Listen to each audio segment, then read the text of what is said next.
Obrigado, pastor. Boa noite. É um prazer tê-los conosco aqui. Eu fico feliz de, mais uma vez, ver a igreja cheia, repleta de visitantes, de membros, de pessoas de outras igrejas que estão aqui. Você que está em casa também acompanhando através da internet, que o Espírito de Deus esteja com você, agora com sua família, seja aqui no Rio de Janeiro, seja em outra parte do Brasil, quem sabe até no exterior. Eu não sei aonde essa mensagem está chegando, mas eu espero realmente que ela fale profundamente no seu coração. Irmãos, vou pedir para colocar já o PowerPoint ali. Eu ontem fiz com vocês uma propaganda, né, do que nós iríamos falar hoje, que era sobre a crise do analfabetismo bíblico. Eu fui inspirado a já fazer essa propaganda ontem, porque eu fiquei positivamente impressionado com a participação das crianças aqui na leitura da Bíblia. Uma mãe chegou para mim ali e falou assim: minha filhinha já veio com a Bíblia aqui, mãe, hoje eu vou ler. Eu achei isso tão bonito, porque, infelizmente, nós carecemos hoje de uma profunda ignorância em relação a temas importantes, e entre esses temas, leia também o conhecimento da Bíblia Sagrada. Para você que está visitando, deixe-me dizer uma coisa. Eu tenho uma outra palestra, que não é essa de hoje, onde eu falo sobre por que eu creio na Bíblia. Não é o nosso assunto hoje.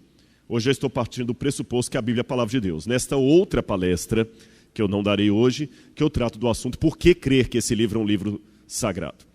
Mas eu quero pincelar algo dessa outra palestra para você entender a importância do assunto de hoje.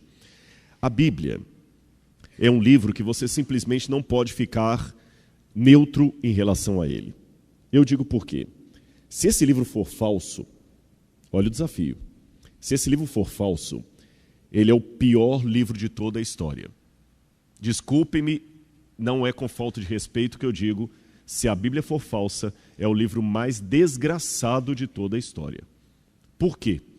Porque imagina quantas mentiras não foram feitas em cima dela. Porque quanta coisa não é baseada. Eu vim aqui, o Cristo Redentor iluminado, todo bonito ali em cima. Por que fizeram um Cristo Redentor? Baseado numa história daqui. Por que de onde eu venho chama-se São Paulo? Por que tantas pessoas vão para Israel? Por que escavamos tanto? Por que estamos aqui nessa noite? Gastando investimentos, para que construir esse museu?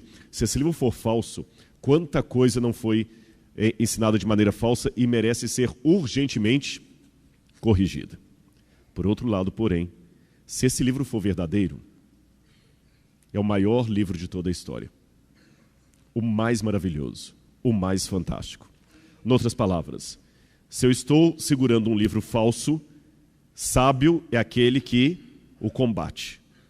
Mas se eu estou segurando um livro verdadeiro, sábio é aquele que o segue. Perceberam a questão? Então hoje trabalhando com o pressuposto que eu estou diante de mim com um dos livros mais importantes da história, se não o mais importante, por que eu devo então me preocupar com essa questão da crise do analfabetismo bíblico? Deixe-me contar, para quebra-gelo dessa reflexão, uma historinha para vocês. Uma anedota. Dizem que um pastor uma vez chegou a uma igreja, ele havia acabado de ser apresentado na igreja, e no sábado seguinte, para aqueles que são visitantes eu vou explicar, a igreja adventista tem o culto do sábado e tem a escola sabatina. Como a igreja católica tem o catecismo e as evangélicas têm a escola dominical. Nós temos a sabatina porque é no sábado. Dizem então que esse pastor chegou todo feliz assim no fundo da igreja, vendo crianças correndo para lá, para cá, aquele monte de criança feliz, e ele falou: escuta, vem cá menino, vem cá. Oi, pastor, eu sou o novo pastor. Sou o novo pastor. Conta uma coisa para o pastor aqui, ele gostava de criança. Conta sim o quê? Quem derrubou os muros de Jericó? O menininho falou assim: o quê? Não fui eu não, pastor. Eu juro que não fui eu. Eu não fui eu, pastor, e saiu correndo. Ele desesperado, o que esse menino teve? Perguntou para um segundo: ei, fulano, vem cá. Oi, quem derrubou os muros de Jericó? Não sei, pastor, não sei, não vou contar também, não sei. Não. E saiu correndo. Tinha uma menininha. Ele falou: filhinha, vem cá. O que, pastor? Quem derrubou os muros de Jericó? Pastor, não sei, pastor, eu juro que não sei. Começou a chorar. Ele preocupado com a situação, chamou a professora das crianças. E perguntou: irmã, pois não, pastor, eu estou com uma preocupação muito séria com as crianças. Mas como o senhor acabou de chegar, mas eu perguntei para 3 das suas crianças, quem derrubou os muros de Jericó? Aquele menininho, aquele outro, a menininha. Saíram correndo, disseram que não foram eles, que não sabiam quem foi. Ela falou: olha, pastor, vou ser sincero com o senhor, aqueles meninos ali são meio bagunceiros mesmo. Aquela menina, se ela falou que não é ela, não é mesmo não, porque é uma menina muito séria. Preocupado, Ele reuniu a comissão da igreja naquele sábado à tarde. E falou: irmãos, temos que trocar essa professora, alguma coisa está errada aqui. Por quê, pastor? E o ancião era marido da mulher, acho que ele ficou mais irritado por causa disso. Não, eu perguntei para 3 crianças de manhã, quem derrubou os muros de Jericó? A resposta que eu recebi que não eram elas, saíram correndo que não sabiam quem era. E eu perguntei para a professora, não, realmente não deve ter sido aquelas crianças não. Irmãos, como é que a gente faz isso? O ancião pegou um cheque e falou: pastor, sem discussão, fala quanto que é esse muro que eu pago esse negócio aí. Eu sei que foi apenas uma anedota para quebrar o gelo, mas o assunto é sério. Nós estamos padecendo hoje de uma profunda crise de leitura da Bíblia. Só para os irmãos terem noção, nos Estados Unidos, que é um país que tem tantas Bíblias, mais de 90% dos lares americanos têm pelo menos um exemplar da Bíblia. Contudo, menos de 20% da população americana leem a Bíblia todos os dias.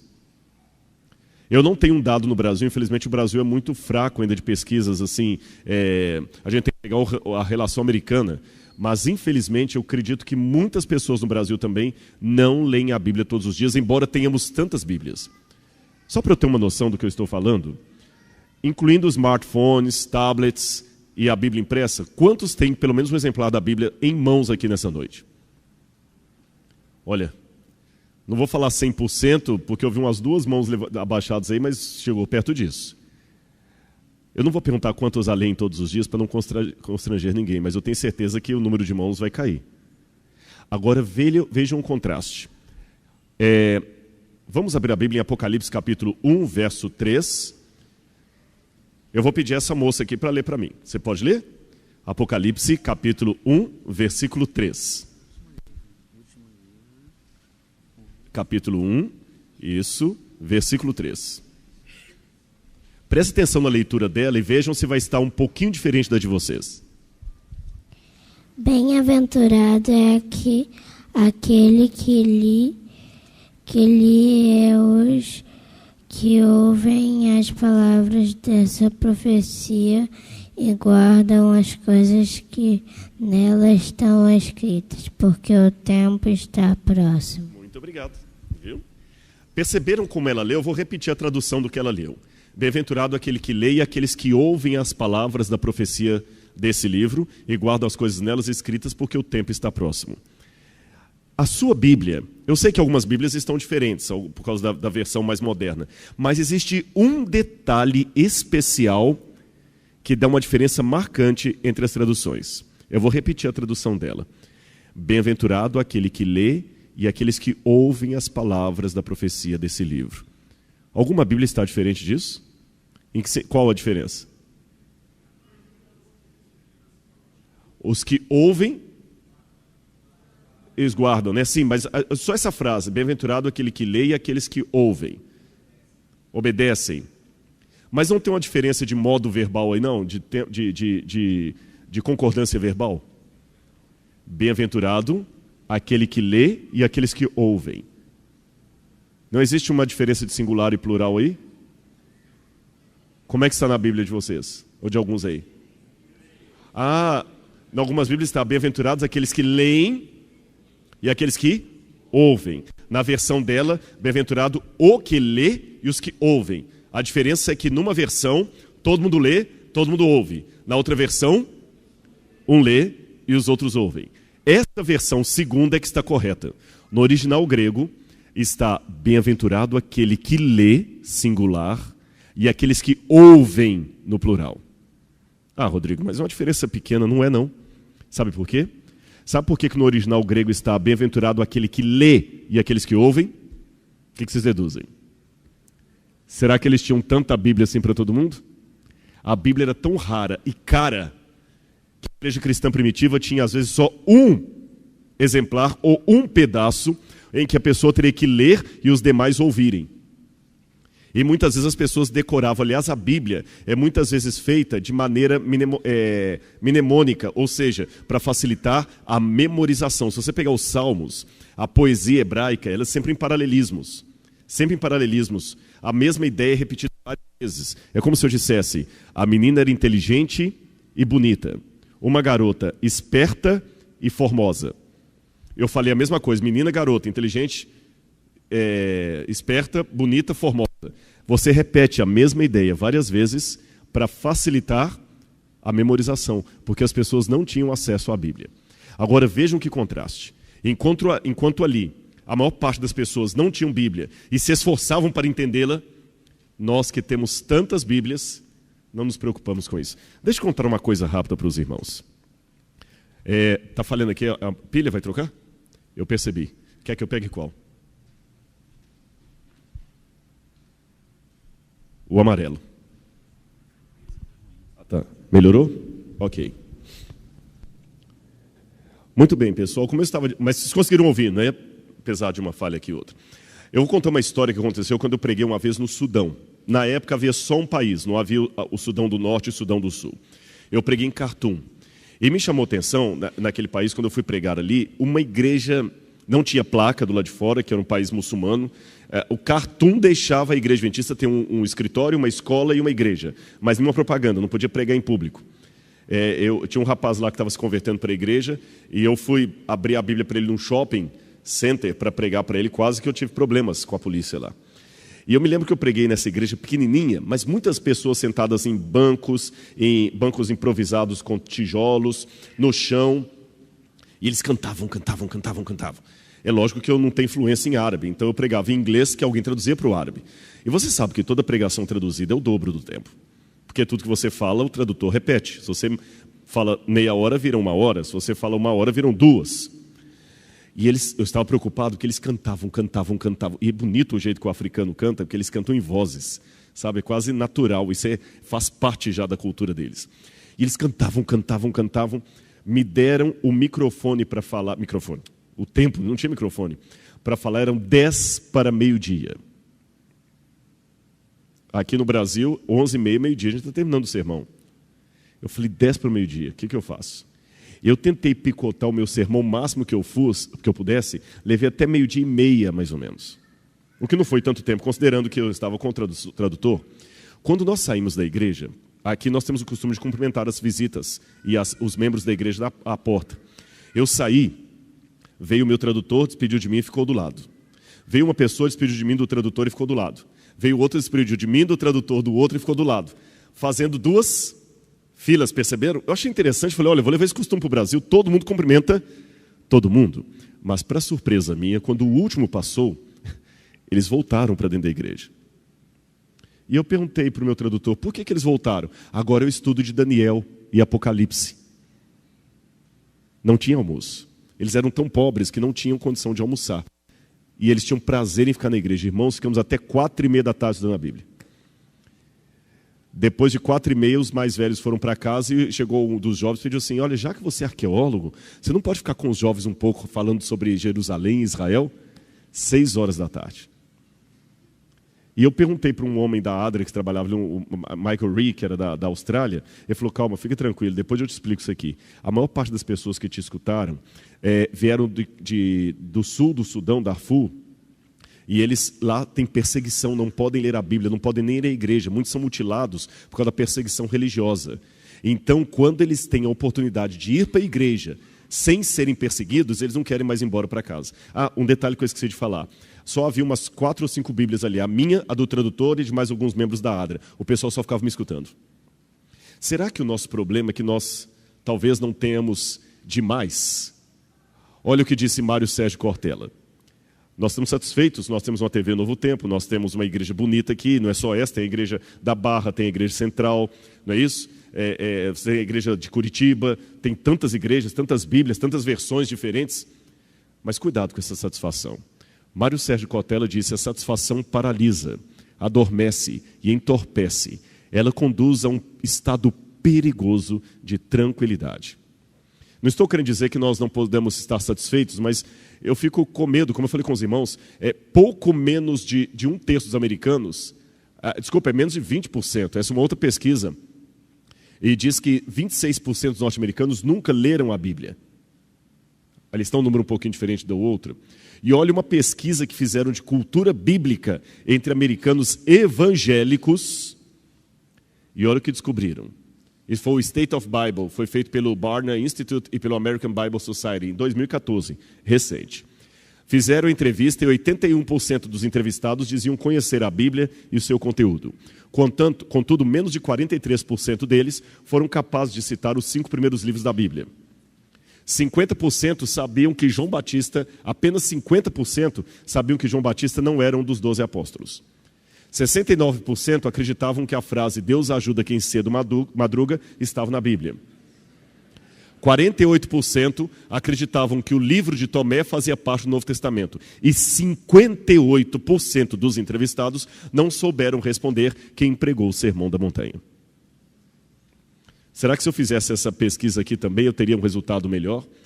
O professor Kenneth Burdin, que é professor de teologia do Novo Testamento no Biola University, ele disse que nós antes costumávamos ser um povo de um livro só, o povo da Bíblia. Mas hoje nós estamos morrendo de inanição teológica, inanição bíblica.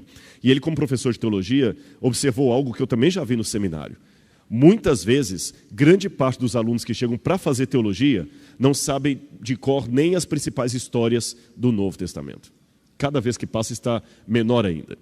E um recado especialmente, eu não quero aqui desrespeitar nenhuma religião, por favor, não interpretem assim, mas me permitam a digressão para fazer uma autocrítica do cristianismo moderno. E eu faço essa autocrítica baseada até numa frase de Augustus Nicodemos, um teólogo presbiteriano respeitadíssimo, que por muito tempo foi o deão da Universidade Mackenzie. Augusto Nicodemos falou o seguinte, e para mim é um quadro vivo do que vemos no evangelicalismo hoje aqui. Há muito show, muita música, muito louvor, mas pouco ensino bíblico. Nunca os evangélicos cantaram tanto e nunca foram tão analfabetos de Bíblia. Nunca houve tantos animadores de auditório e tão poucos pregadores da palavra de Deus. Quando o Espírito de Deus está agindo de fato, ele desperta o povo para a palavra. E eu concordo com esse pastor presbiteriano. Porque, irmãos, é lastimável hoje. Você vê muitas vezes algumas pregações em TV, alguma coisa, é mais um sermão de autoajuda, uma palestra de autoajuda enfeitada com a Bíblia. Eu fico pensando às vezes, eu estou cansado já, não que eu acho que a gente não deva animar as pessoas, não é isso. Eu ontem mesmo fiz um sermão aqui procurando animar as pessoas que estão com dificuldades e tudo, mas eu não posso resumir ou reduzir a mensagem bíblica a isso. Há pessoas que todo sermão é só a mesma coisa, é Davi lutando contra Golias. Você vai vencer os seus gigantes. É terça-feira do milagre urgente. Jesus hoje não é mais Salvador.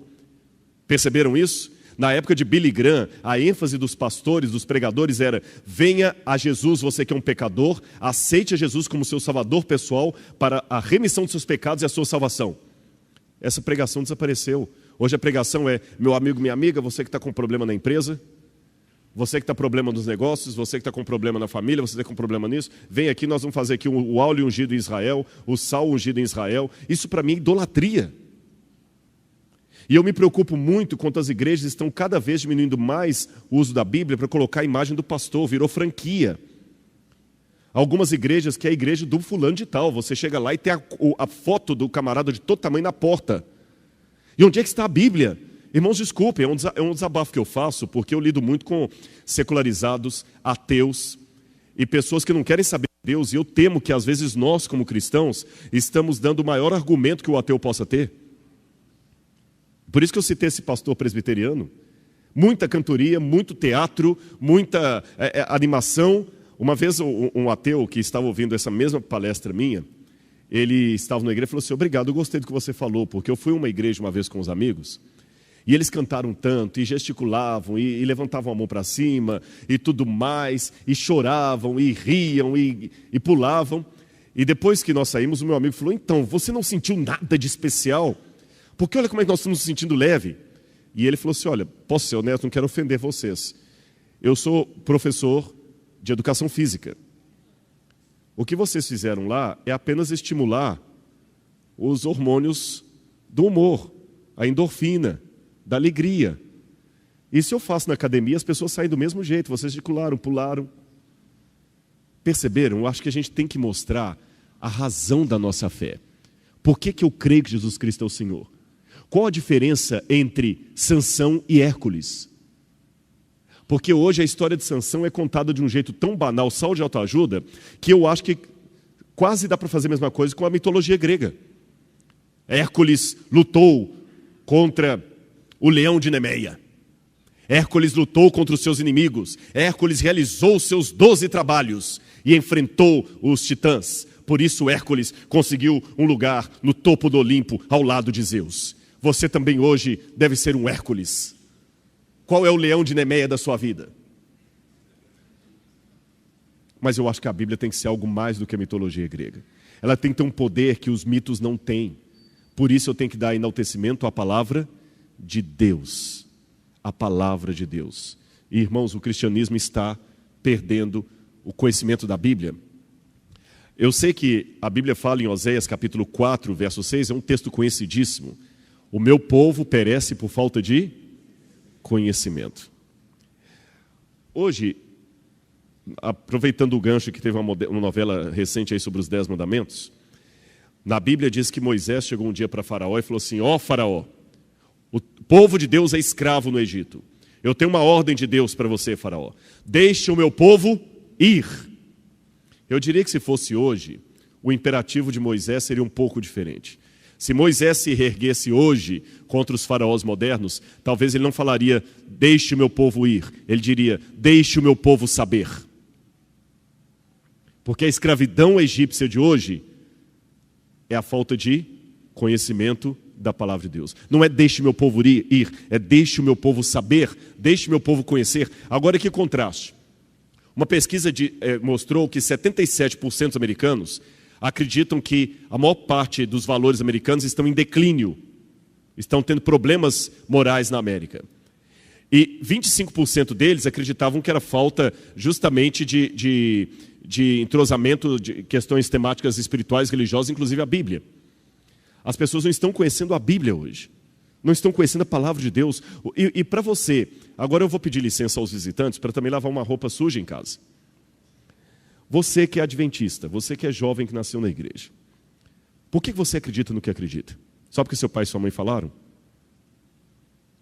Eu vou dizer uma coisa muito séria. Enquanto você não trabalhar sinceramente com a possibilidade de estar errado e vencer essa possibilidade com argumentos lógicos, o máximo que você pode fazer dizer que está acostumado a pensar assim. Existe uma diferença entre crer e estar acostumado a pensar daquele jeito. Você crê ou você está repetindo o que todo mundo fala? A fé dos seus pais é a fé dos seus pais. Se você não tiver a sua fé, a fé dos seus pais não vai poder te ajudar muito. Porque a fé deles é deles. Você tem que desenvolver a sua relação com Jesus, a sua fé, saber por que você crê no que crê. Qual é a razão da sua fé? Mas eu sei que, eu continuando no rumo que eu estou, alguém pode falar assim, Rodrigo, desculpa, você está sendo muito dramático. O problema hoje não é a falta de cultura hoje, não é um problema só da Bíblia. Eu sou professor, talvez alguém diria aí, hoje o problema de cultura é geral, as pessoas não conhecem só a Bíblia, nós não conhecemos a história do Brasil, elas não conhecem matemática. Você está atribuindo um problema social da Bíblia que na verdade é muito mais amplo do que a Bíblia.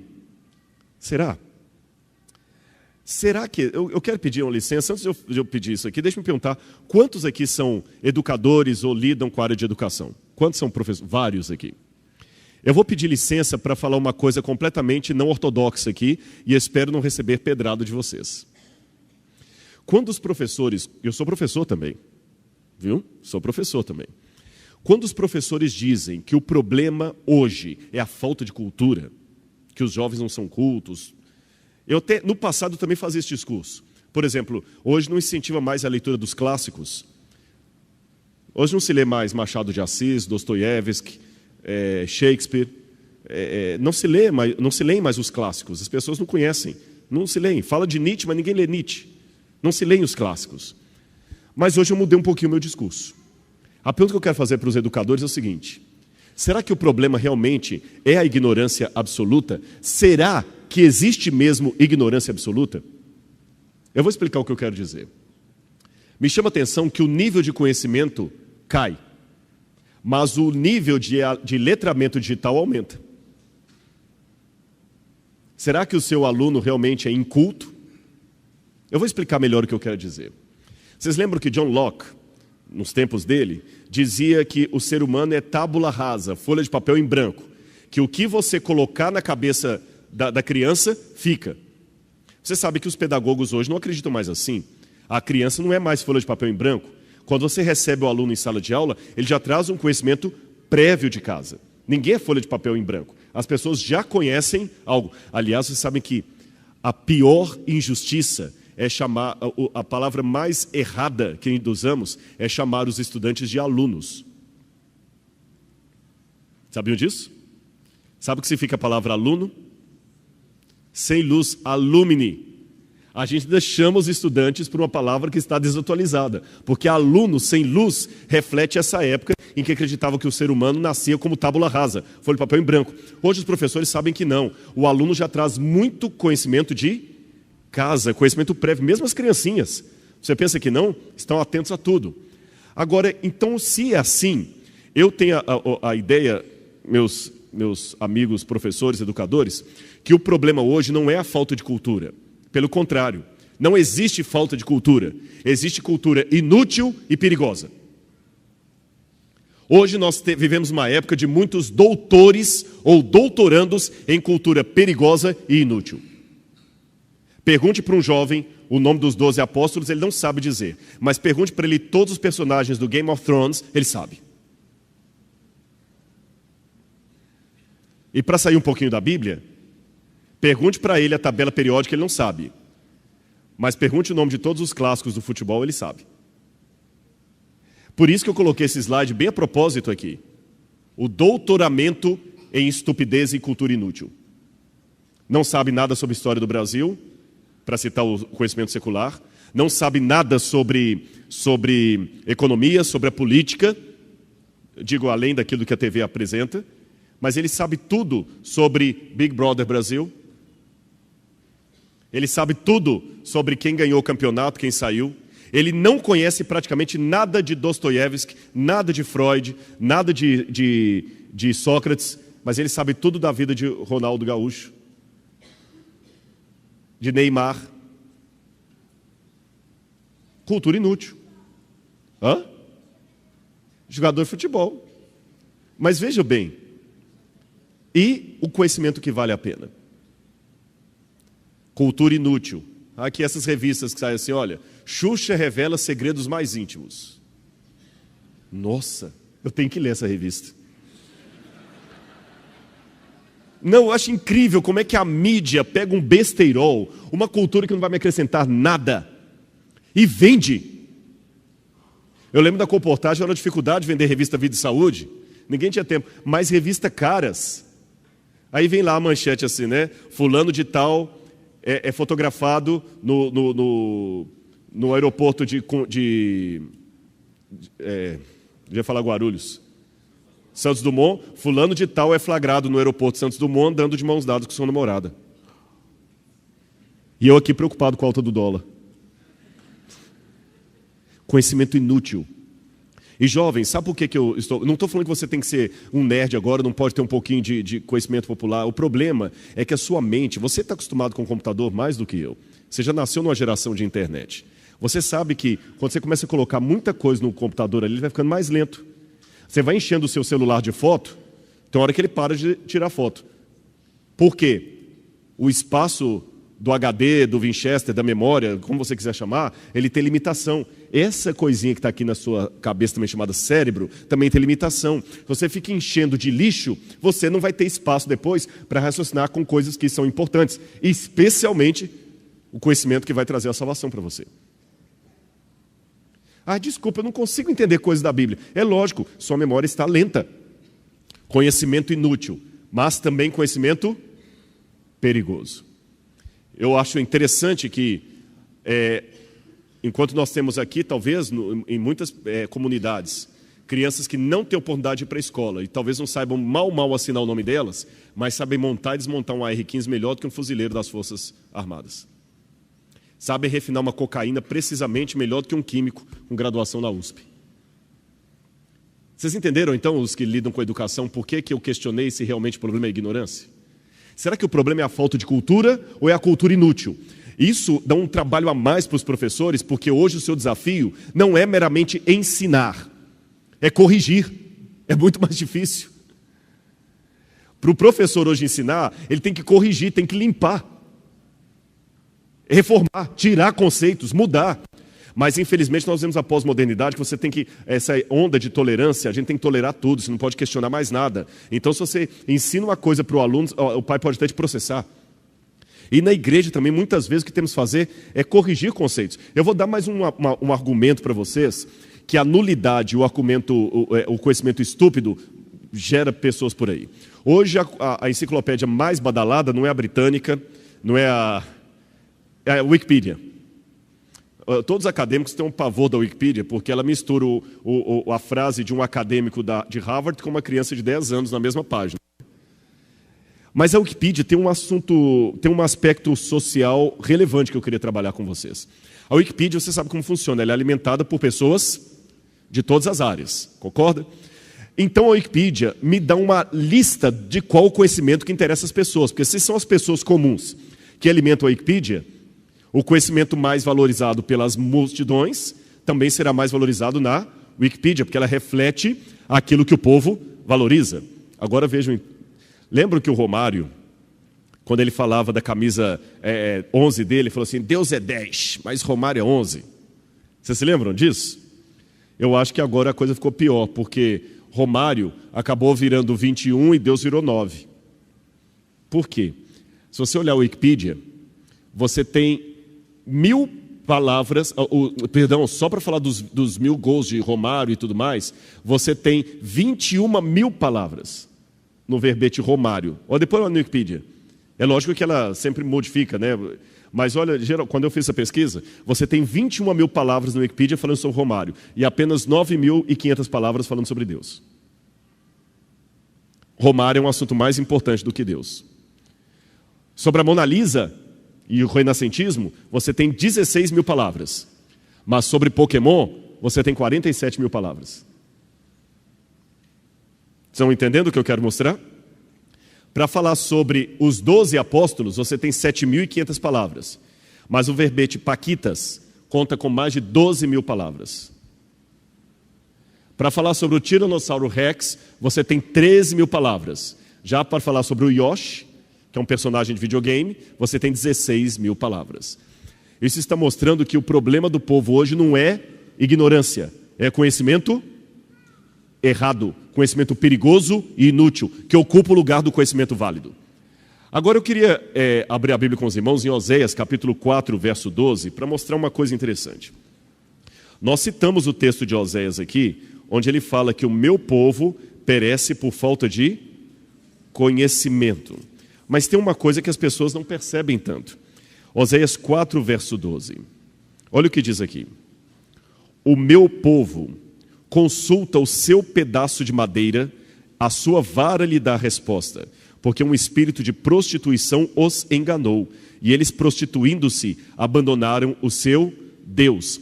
O que eu aprendo de Oséias 4,12? O problema do povo de Israel, quando falava assim, o meu povo perece por falta de conhecimento, não é que o povo era ignorante, é que o povo era doutor em paganismo. Eles eram ignorantes em Javé. Percebeu a diferença? Eles tinham conhecimento, mas não de Deus, do que não prestava. E como é que na arqueologia eu vejo isso? Bom, eu posso mostrar para vocês, através de um exemplo arqueológico, que o povo de Israel e Judá se tornava cada vez mais doutor em paganismo e menos alfabetizado no Deus de Abraão. Vamos falar desse sítio arqueológico aqui, Tel Motzá, que fica pertinho de Jerusalém. Ele está a 3 ou 4 quilômetros da Grande Jerusalém. E em Tel Motzá, eles descobriram uma coisa muito interessante, da época da monarquia. Um altar de sacrifícios. Isso chamou atenção porque o local do sacrifício era Jerusalém, era o templo. Mas mesmo com o templo funcionando em Jerusalém, havia ali do lado um altar de sacrifícios. Aqui está o sítio arqueológico e aqui atrás fica o altar de sacrifícios.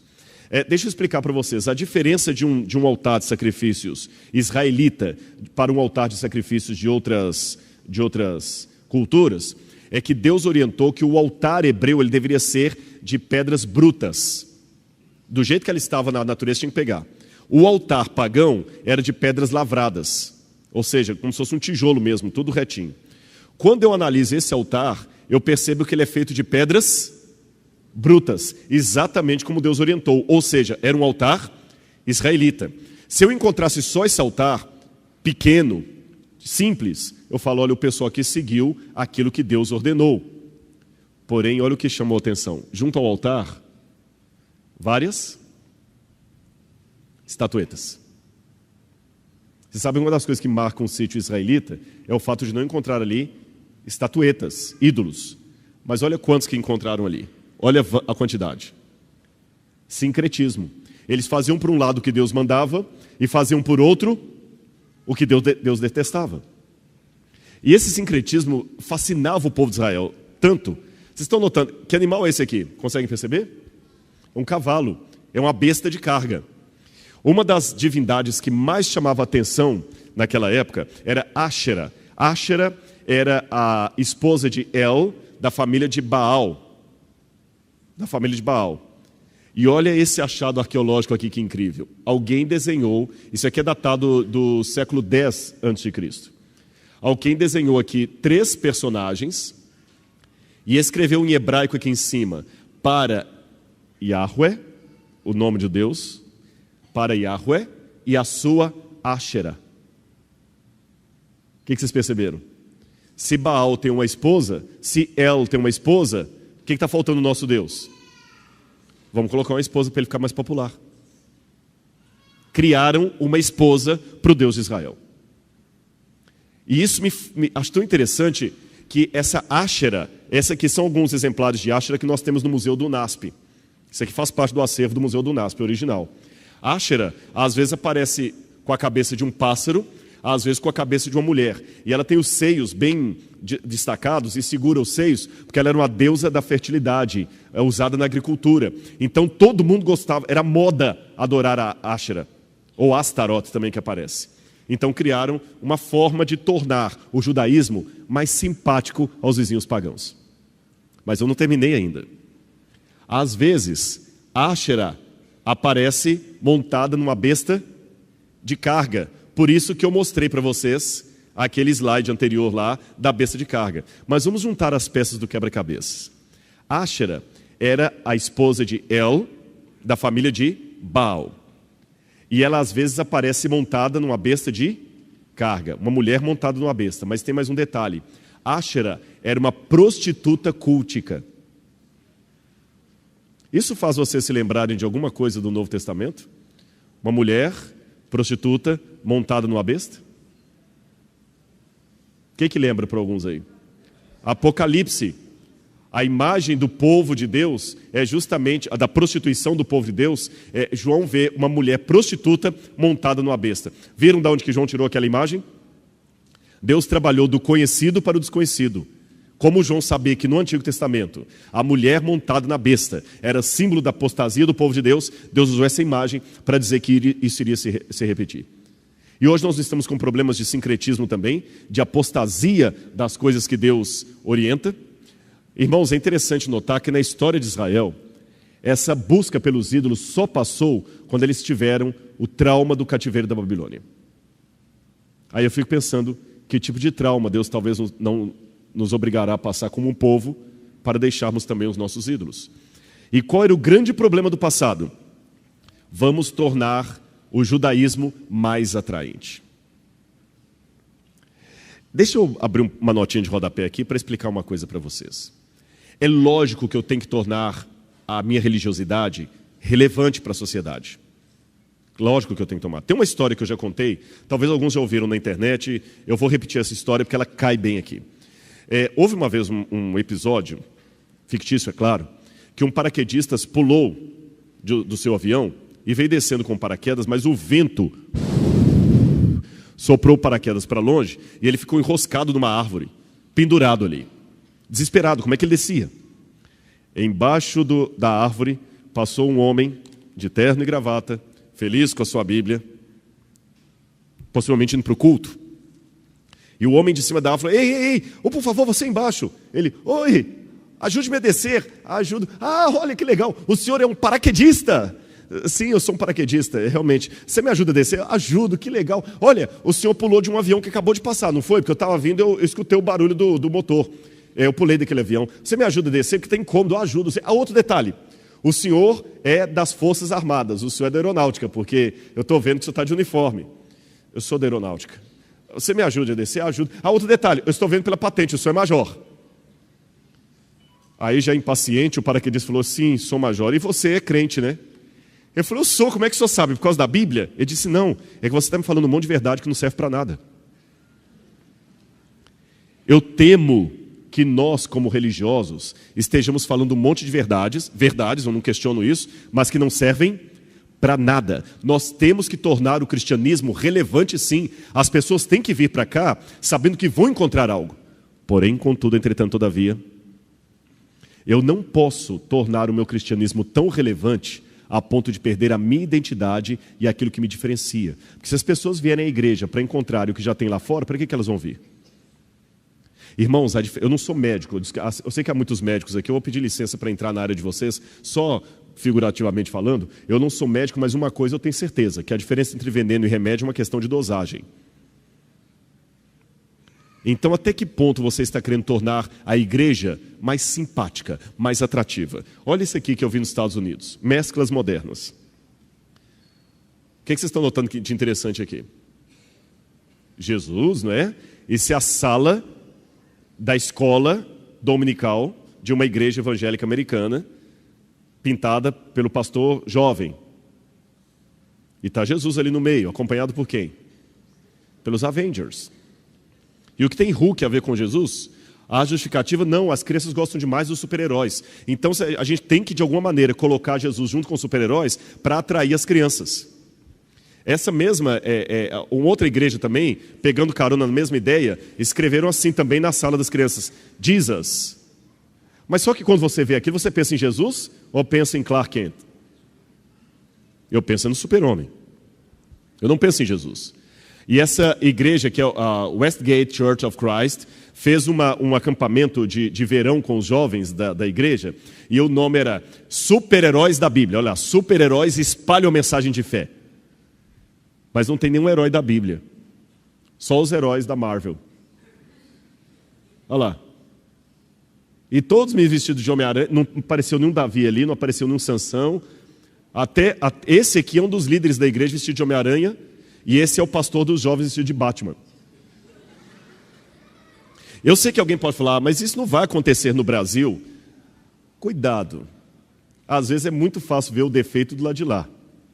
E eu também tenho receio daquele argumento que se dá às vezes na igreja, que é o argumento da estética. Ah, mas isso é bonito. Eu não quero aqui dar palestra sobre música, porque eu não sou músico, vocês nunca vão ver uma palestra sobre música minha. Porque se sentar no piano ali, eu não sei o dó central. Então, para que eu vou falar de uma área que eu não domino? Eu vou falar bobagem aqui.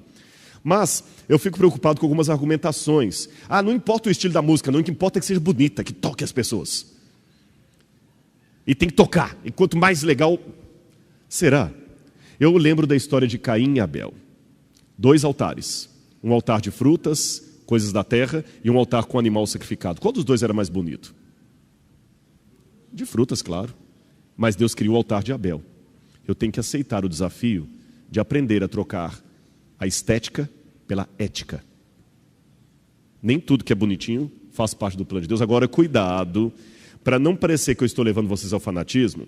Deus pede na Bíblia para que eu seja diferente, mas Deus não pede para eu ser esquisito. Tem irmãos da igreja que confundem ser diferente com ser esquisito, ser estranho. Também não quero agora que ninguém aqui mais assista um filme, um desenho animado. Não é isso, não é isso. Queima a televisão, não é isso. Freud, vocês sabem que ele ensinava para os alunos dele que o charuto, às vezes, era uma reminiscência do inconsciente a respeito do seio da mãe. Mas havia às vezes que os alunos ouviam fumando um charuto e falavam, mas professor Freud, isso não, calma, há momentos em que o charuto é apenas um charuto. Então é lógico que você tem momentos que você sabe que assistir um filme é só assistir um filme. Lembra o que eu falei? A diferença de veneno e remédio é uma questão de dosagem. Não é o cachorro bater o rabo, é o rabo bater o cachorro. Então tá bom, Rodrigo, se o problema é uma questão de limite, qual é o limite? Para eu não ser um crente assim desatualizado e ao mesmo tempo não perder os meus princípios. Bom, primeira coisa que eu sugiro à igreja, cuidado. Estar em contato com a cultura é uma espada de 2 gumes. O que atrai um pode ofender o outro, então muito cuidado. Tá certo? Não é porque aquele música atrai um tipo de jovem que eu vou botar aqui agora o pessoal com uma banda, uma roda de samba aqui para atrair o pessoal da Mangueira. Agora, também devo estar sempre alerta contra o orgulho. Isso é uma coisa mais para nós pregadores. Será que o pastor que quer usar, às vezes, assim, uma roupa muito jovem, ele está usando realmente para atrair os jovens ou por uma questão de vaidade disfarçada? Essa é uma autoanálise que eu, como pregador, porque às vezes o pregador pode ter vaidade. Vocês entendem, né? Exibir um determinado... Não, é só para atrair os jovens. Mas, na verdade, é uma maneira de ser como é que chama aqueles homens vaidosos? Esqueci o nome que se usa. Hã? Metrosexual. Eu sou um pregador do Evangelho. É lógico que a gente tem que andar bem vestido. Eu sei que uma visita vier aqui, se eu estiver com a gravata roxa, uma camisa amarela e um terno do meu avô, de bolinhas, você não vai conseguir prestar atenção no que eu estou falando, porque o meu terno não vai deixar. Bom gosto, não é isso? Porém, tudo tem seu limite. Outro detalhe, cuidado ao fazer o cristianismo mais relevante, em lembrar que muitos princípios do Evangelho estão extremamente fora de moda. Nem pense em se tornar um servo de Deus se você quer soar razoável para a maioria das pessoas ou se você quer influenciar um grande grupo de pessoas com suas ideias. A proclamação da cruz é loucura para uma grande parte da comunidade artística. Devemos amar mais o Salvador do que o nosso respeito pelo outro. Eu devo respeitar o jeito de cada um vestir, mas eu tenho que amar mais do que o Salvador falou. E eu não devo desprezar os nossos irmãos e irmãs de forma nenhuma. Irmãos, isso é um dado histórico que eu tenho. A maior parte do cristianismo, através dos séculos, sempre foi formada por gente simples, pobre e com baixa cultura. Quando você pega as catacumbas de Roma, você analisa os grafites que os cristãos primitivos escreviam lá, havia tanto erro de concordância de grego e de latim, que era a língua deles, que você vê que a maioria das pessoas eram semi-analfabetas. Mas essa maioria dos cristãos, com um ar até de breguice, de simplicidade, são os meus irmãos. São eles que sustentam a igreja. Então também eu não posso agora, em nome do evangelho ao pós-moderno, menosprezar essa grande parte da igreja que é constituída de pessoas simples. Vocês estão compreendendo o que eu quero dizer? A igreja é feita por leigos. Leigos. E é isso que trouxe essa igreja através dos séculos até aqui. Então temos que ter tudo resolvido, organizado, sim, mas sem menosprezar aquele irmãozinho simples, que ainda vem com um terninho simples e a biblinha toda surrada e não sabe bem o português. E nem todos os crentes que tentam ser descolados são bons nisso. Então não tente ser descolado demais. A gente fala muito de vaidade cristã. Temos que cuidar, porque a vaidade influencia muito o homem também. Existe uma maneira machista de falar disso como sendo só mulher. Cuidado. E cuidado para você não ser um pouquinho fora daquilo que você é. E ser como a cultura pode tornar mais difícil enxergar o Evangelho. Porque quanto mais eu entendo o mundo e a sua definição do que é atraente e legal, menos eu devo me sentir atraído por ele. Porque os valores do mundo são outros. E aprenda também a viver com o mínimo de diferença social. Os encontros e as convivências culturais hoje são inevitáveis. Por exemplo, por que eu coloquei aquela foto ali? Eu sei que a igreja tende a ser conservadora, mas não devemos fazer um conservadorismo barato. Quando eu era criança, eu lembro que tatuagem era uma coisa detestada. E também não penso que eu estou fazendo aqui apologia à tatuagem. Não é esse o meu tema. Não confundam o exemplo com o tema, certo? Mas deixe-me dar esse exemplo. Tatuagem era uma coisa que não era bem vista. Lembra da época da ditadura militar? Se você tivesse uma tatuagem, você não podia ir para o exército, você não podia trabalhar em repartição pública. Lembram disso? É porque passou pela cadeia. Mas os tempos mudaram. Hoje tatuagem virou uma coisa normal. Quase todo mundo faz tatuagem. E tatuagem não sai com água e sabão. E muitas dessas pessoas tatuadas se tornam membros da igreja. Eu vou ter sensibilidade para não olhar para a tatuagem dele e tratá-lo de igual maneira?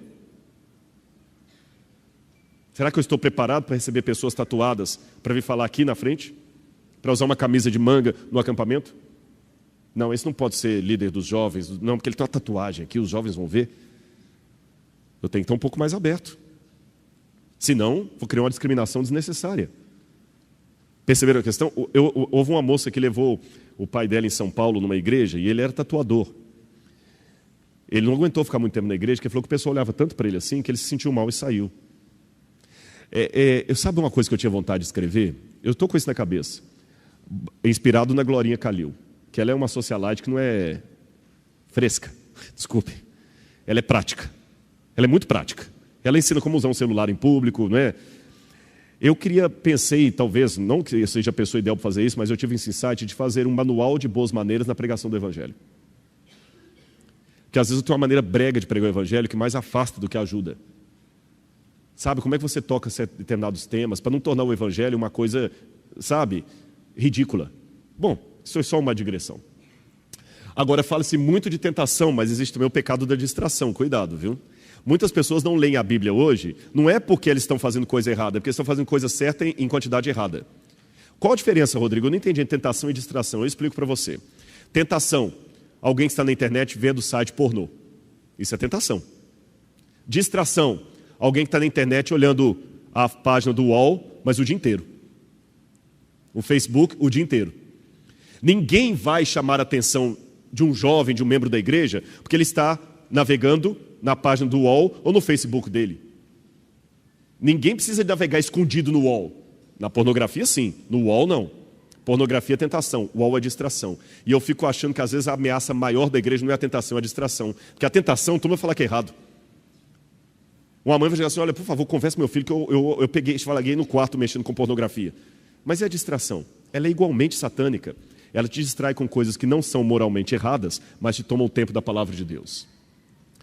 É interessante que, vocês lembram de Oliver Oil, que falou do livro 1984? Ele disse que quando as pessoas, aliás, na época de Oliver Oil, ele dizia que o governo totalitário seria o grande problema da humanidade. Mas existe um outro autor, Neil Postman, que diz que o problema da humanidade hoje não é o governo totalitário. É quando as pessoas começassem a amar a opressão e a adorar as tecnologias que os governos autoritários fazem. Essa é a nova ditadura do século XXI. Eu tenho um também. Mas será que eu não amo isso aqui mais do que a minha vida? Perceberam a questão? O problema não é ter. O problema é colocar isso aqui como uma coisa que você não pode viver mais sem isso. Bom, prioridades hoje. Gasta-se muito tempo naquilo que é importante, não tem tempo para aquilo que é essencial. Gasta mais tempo assistindo televisão do que memorizando a palavra de Deus. Mais tempo em redes sociais do que lendo a palavra de Deus. Mais tempo jogando videogames do que estudando a palavra de Deus. E por que é importante estudar a Bíblia? Simples. Porque a Bíblia que vai te conduzir à fé, Romanos 10, 27, é a Bíblia que vai produzir o conhecimento necessário para o crescimento cristão. E a Bíblia é importante para guardar a verdadeira doutrina. E como estudar a Bíblia, já que ela é tão importante? Simples. Procure um lugar, horário, tempo de início e tempo de término. Se você só tem 15 minutos, que sejam 15 minutos. Leia com calma, medite, deixe Deus falar com você. Tenha um plano de estudos e metas a cumprir. Invista em ferramentas de apoio para os seus estudos. A igreja tem publicado, livros, lição da escola sabatina. Às vezes as pessoas fazem perguntas de Bíblia que se ela estudasse a lição, ela saberia melhor. E a melhor maneira de aprender é ensinar. Quanto mais você falar daquilo para os seus filhos, você vai mais aprender. E não esqueça o lado espiritual. Você não está lidando com um livro qualquer. Agora, quando e onde começar? Durante a infância. Lembra que os judeus tinham um costume muito interessante no livro de Deuteronômio, que Deus mandou colocar a lei na fronte e nas mãos dos filhos. Por isso que os judeus até hoje têm esse costume de colocar, às vezes, nas orações, uma caixinha aqui e outra aqui. É a Torá, é a lei. E quando ele faz essa oração, Baruch haba Adonai Eloheinu melech haolam hamotzin, ele vai fazendo aquelas orações ali, ele está sempre lembrando, mantenha a lei, disse o livro de Deuteronômio, diante dos olhos dos seus filhos, fale da lei sentado, em pé. Irmãos, eu vi isso em Israel. Você tem duas classes de famílias em Israel, aquelas que são religiosas conservadoras e as que são liberais. O contraste é incrível.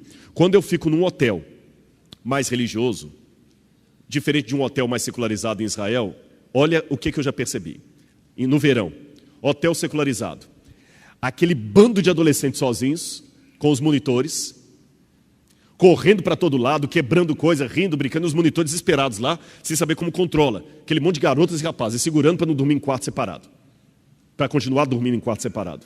Aquele monte solto lá, rindo, dando gargalhada e tudo mais.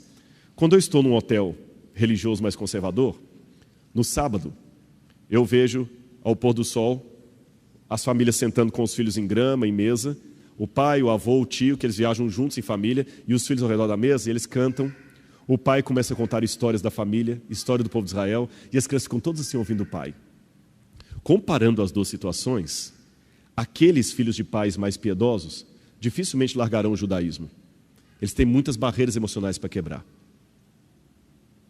O que está acontecendo na América hoje? Por que você tem... Quem já foi para os Estados Unidos aqui, você já viu a quantidade enorme de velhinhos trabalhando em Walmart, em pedágio? Aqueles velhinhos lá todos segurando, passando lá, você entra no Walmart, lá tem aqueles velhinhos lá puxando carrinho. Por quê? Eu pensava antes que era problema que a aposentadoria americana não dá para sobreviver. Solidão. O que a cultura americana ensina e está passando para o Brasil? O pai não tem tempo para o filho, porque ele tem que comprar muita coisa para comprar o Nike do filho. Ele não tem tempo para o filho, porque tem que comprar o Nike do filho. Aí ele trabalha, a mãe também trabalha. A criança vai para a escola lá, período integral, mais ou menos das 8 horas da manhã até as 4 horas da tarde. Quando chega no Summer Holidays, que é o período do verão, o pai não tem tempo, manda o filho para acampamento, igual a sessão da tarde. Não tem tempo. Quando o filho faz 19 anos, sai de casa e vai para o college. Não volta mais. Quando esse filho cresce, o que ele vai fazer? Ele também não tem tempo para o pai. Bota no nursing home. E só visita no dia de ação de graças e no Natal. Às vezes tira o velhinho de manhã, leva para casa e devolve à noite. Não tem apego. Será que isso não está começando a acontecer no Brasil também? Irmãos, desculpa, é muito fácil você falar, Rodrigo, você não tem filho. Olha, eu não sei, mas eu sei de uma coisa. Eu posso não falar, mas eu fui filho de alguém. Estou repetindo o que pais piedosos disseram. Arrume, se vire, dê tempo para os seus filhos. Se você não fizer isso, um traficante vai adotar seu filho. Ele vai ter tempo que você não tem.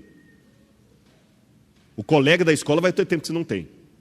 Aproveita, ensina a Bíblia, senta com ele, mostra as razões da fé, mostra que você o ama. Coloque a prioridade na Bíblia. Diminua um pouquinho a TV a cabo, mas ensine, estude a Bíblia, faça o culto do lar, culto de pôr do sol. É isso que devemos fazer, porque quando eu vejo essa imagem do Apocalipse, essa imagem dos judeus tendo a lei diante dos olhos e das mãos, eu lembro de outra imagem do Apocalipse, onde a besta, o anticristo, também colocará uma marca na testa e na mão.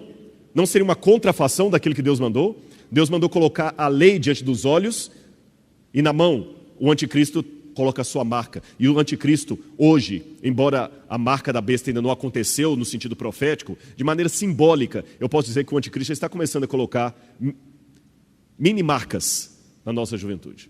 Embora eu saiba que a marca da besta ainda não saiu. Quero deixar isso bem registrado. E proteja-se. Como diz a Bíblia, tomai também o capacete da salvação, a espada do Espírito, que é a palavra de Deus. E aprenda, meus irmãos, o ouvir, a fé vem pelo ouvir. E o ouvir da palavra de Deus. A mesma palavra de Deus que transforma vidas vai continuar transformando o seu lar. Sabem qual que é a pior tentação para um ministro? Sabem qual é a pior?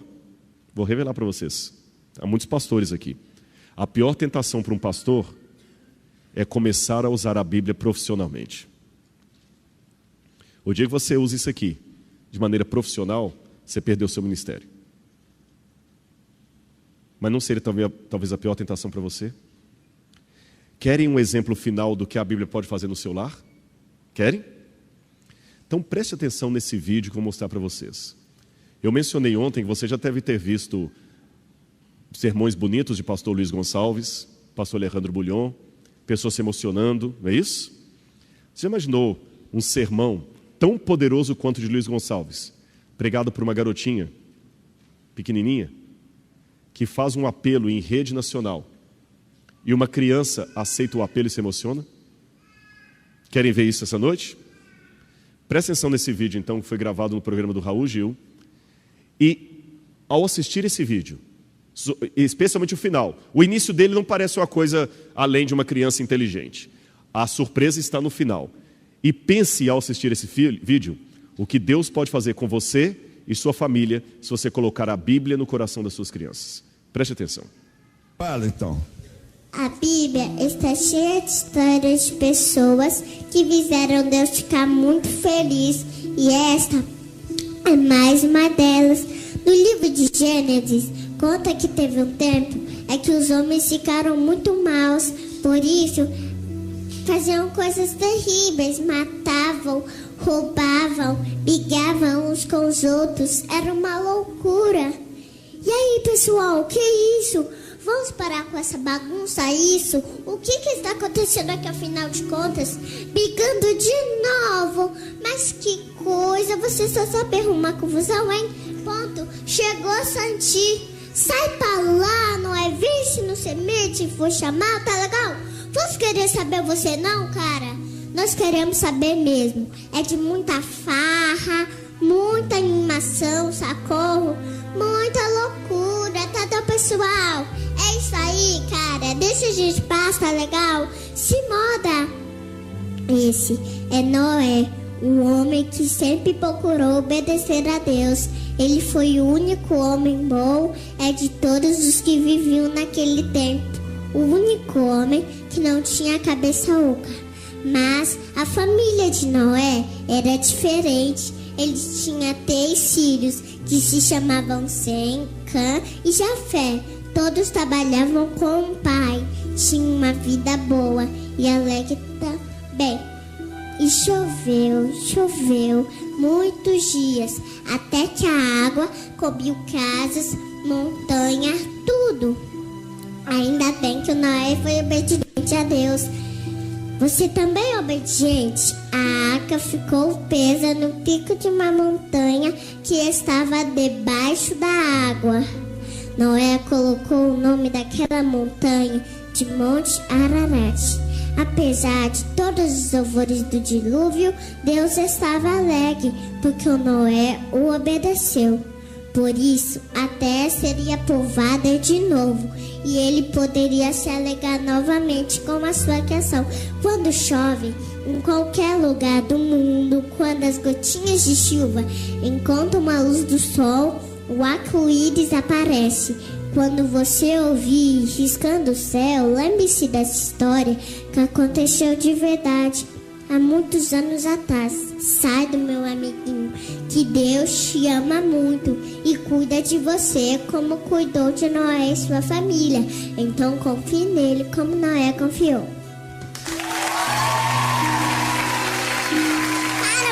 Agora que vem a surpresa. Veja o que vai acontecer. Gostei, hein? Gostei. Agora eu quero ficar mais um pouquinho aqui. Vem cá, vem cá. O que foi? Vem cá, vem cá. O que aconteceu? Não foi, porque ela tá sentindo Jesus no coração. Será? Vem cá, o que aconteceu com ela, hein? Vem cá. Tem Jesus no coração dela. Vem cá, vamos cá, as duas. O que houve? Fala aí, o que houve? Você tem Jesus no coração? Não. Você tem Jesus no coração? Ela falou não. O que aconteceu que está chorando? Fala aí. Não sei. Pergunta pra ela. O que ele falou? O que foi? Não sei. Ela tá chorando porque machucou alguma coisa. Pergunta pra ela. Uma coisa doente. Sim, pergunta pra ela. Porque que ela falou? O que aconteceu? Legal. Parabéns.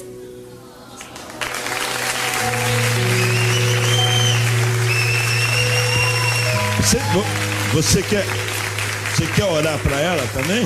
Quero. Ajoelha aí que ela vai orar pra você. Atenção, fala no microfone. Querido Papai do Céu, abençoe a Yasmin, dê a ela muita saúde, paz e muita felicidade para ela e para a sua família. Em nome de Jesus, amém.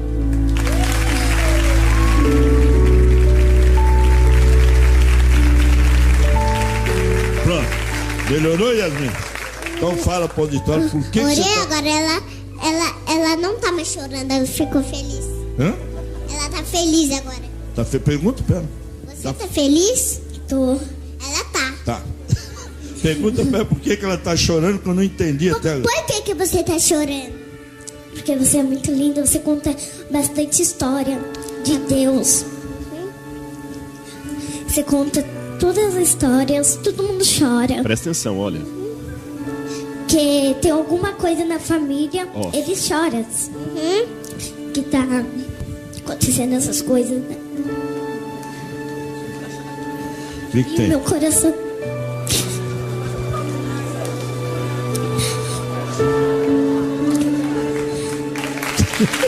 Obrigado. Eu acho que já foi o suficiente, vocês entenderam, né? Não é radicalismo.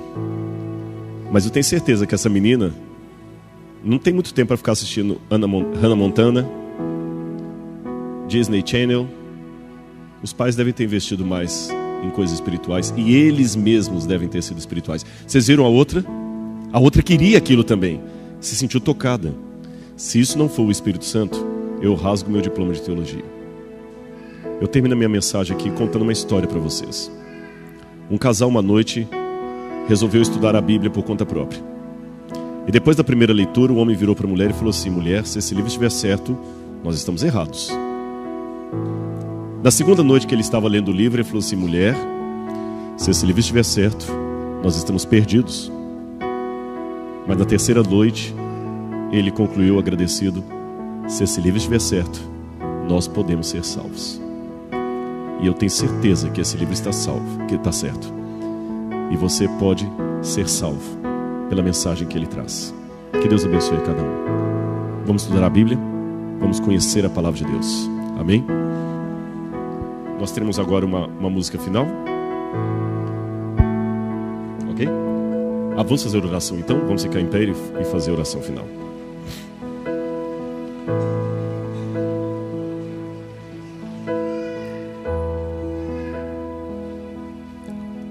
Obrigado, querido Deus, por tudo que Tu nos dás. Obrigado pelo conhecimento extraordinário que nós temos de Ti e das Tuas verdades a respeito da Bíblia Sagrada. Dá-nos, Senhor, vontade de estudar esse livro. Dá-nos, Senhor, vontade de conhecer essa mensagem que tem transformado tantas vidas ao redor dos séculos. Oh, Pai, se o Teu poder pode usar uma garotinha daquela, pode usar a qualquer outras pessoas também, desde que se entregue em Suas mãos. Eu coloco a todos nós aqui, Senhor, diante do Teu altar, para que Tu possas nos usar, revelar-nos a Tua vontade, a Tua verdade, e dar-nos a certeza de que não estamos órfãos, porque nós temos um Deus, em nome de Jesus. Amém, Senhor. Amém. Uma boa noite, eu gostaria de me despedir de todos a saída.